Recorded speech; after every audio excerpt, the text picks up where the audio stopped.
c'est une histoire dont peu de gens parlent. Un secret enfoui sous des décennies de silence et de mystère.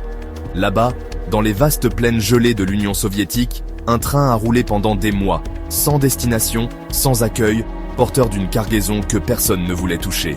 De la viande, mais pas n'importe laquelle. Tout commence en 1986, à Tchernobyl.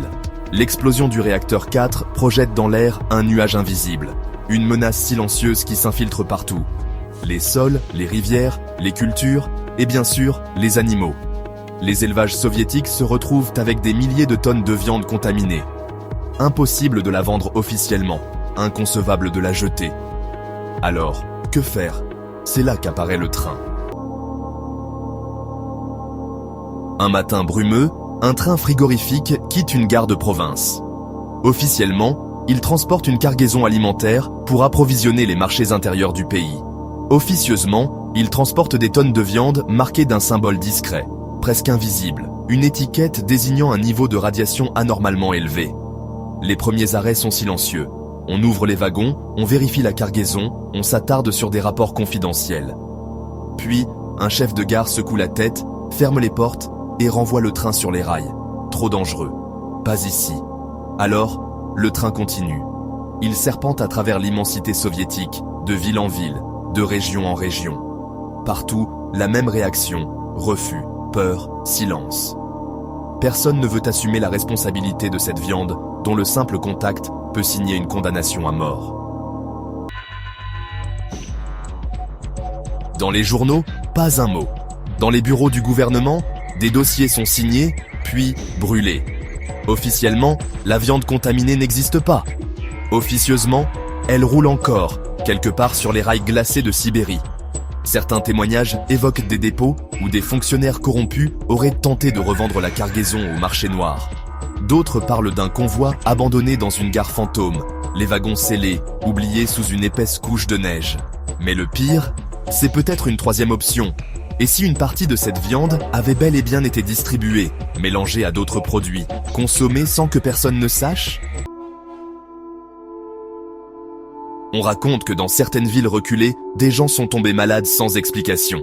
Des cancers rares, des maladies du sang étranges, des cas d'enfants nés avec des malformations inhabituelles. Dans les hôpitaux, les médecins n'avaient aucune réponse. Mais certains murmuraient que cela venait peut-être de ce que l'on mangeait. Que des lots de viande avaient été discrètement écoulés sur les marchés soviétiques, dilués dans d'autres stocks, rendus méconnaissables. D'anciens employés de l'industrie agroalimentaire ont, des années plus tard, raconté avoir reçu des commandes suspectes, de la viande qu'on leur demandait de transformer en saucisses, en conserves, en produits bon marché destinés aux campagnes. Personne ne posait de questions. Personne ne voulait savoir. Peut-être que le plus effrayant dans cette histoire, ce n'est pas le train lui-même, mais ce qui s'est passé une fois qu'il a disparu. Aujourd'hui encore, aucune trace officielle de ce train n'existe. Pas de registre, pas de preuves concrètes. Seulement des rumeurs, des témoignages anonymes, des indices qui, mis bout à bout, dessinent une vérité glaçante. L'Union soviétique a toujours su cacher ses catastrophes.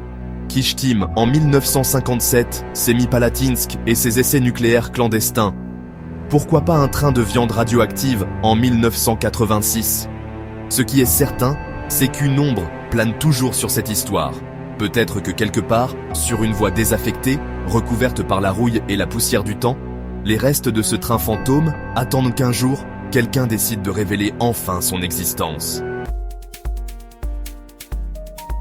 Conclusion.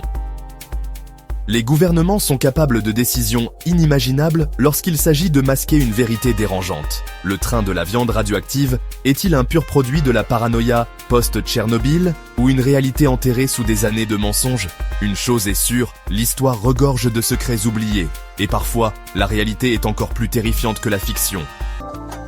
Si vous avez aimé cette vidéo, je vous invite à liker et à vous abonner à Mister Hibou afin de ne rien manquer de nos prochains sujets.